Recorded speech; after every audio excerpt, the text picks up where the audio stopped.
po sa lahat. Ako po si Mercia Mijares. Asawa ko po si Samuel Mijares. Siya po ay na-diagnose ng chronic kidney disease. Siya po ay nagda-dialysis. Sa isang linggo po, 2 beses po siya nagda-dialysis. Ako po ay nagpapasalamat sa tulong nyo, lalong-lalo na po sa founder ng OFW Golden Heart, sa Vicky Balatong Vlog. Sobra pong nagpapasalamat kami dahil po sa tulong nyo sa bigas at sa 1,000 po. Sana po marami pa po kayong matulungan na kagaya namin. Malaking tulong na po to sa amin, lalo na po sa pagpapadialysis ng asawa ko. Sana po sa lahat po ng nakakapanood, sa lahat po ng makapanood ng video ito, sana po matulungan niyo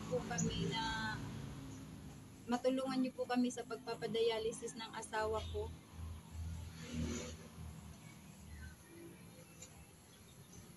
At sana po suportahan din po natin ang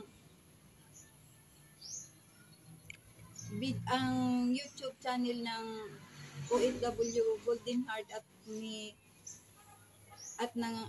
ni Vicky Balatong Vlog. Salamat po Manay Ibik, Manay Gina, salamat po ng marami sa inyo. Sana po pagpalain pa po kayo ng buong may kapal. Thank you po.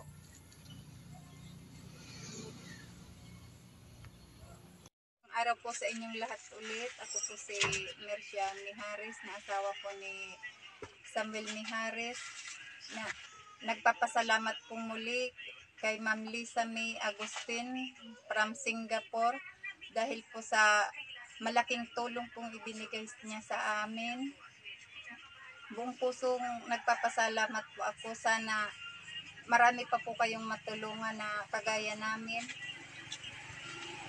Ngayon po, talagang sobrang kailangan po namin po kasi yung asawa ko po lilipat na naman sa BMC Naga para po sa doon sa liig yung fistula sa para sa dialysis.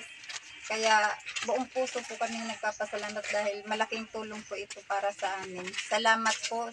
Sana ingatan po kayo ng ating may kapal kung saan man po kayo. Thank you talaga po.